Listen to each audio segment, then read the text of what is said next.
Magandang araw mga kaibigan.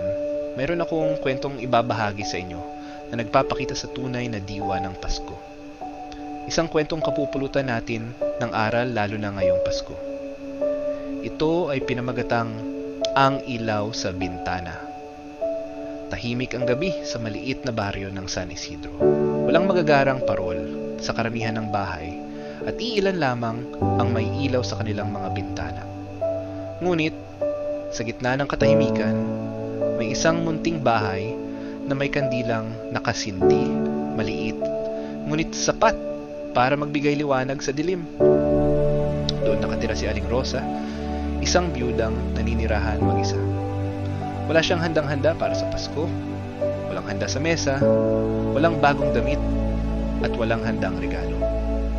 Ang tanging mayroon siya ay kaunting kanin, ilang pirasong tuyo, at isang pusong marunong umunawa. Kinagabihan, may kumatok sa kanyang pintuan. Isang batang lalaki ang nakatayo sa labas, nanginginig sa lamig at may gutom sa mga mata.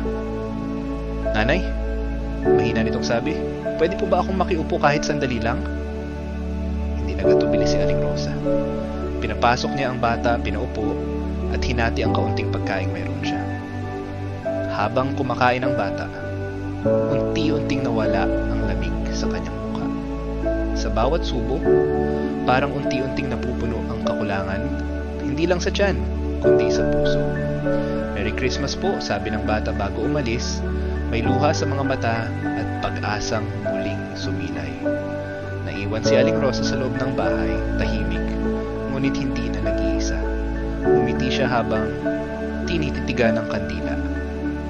Sa unang pagkakataon ng gabing iyon, nakaramdam siya ng init, hindi mula sa kandila, kundi mula sa kabutihang kanyang naibahagi. Maligayang Pasko po sa ating lahat.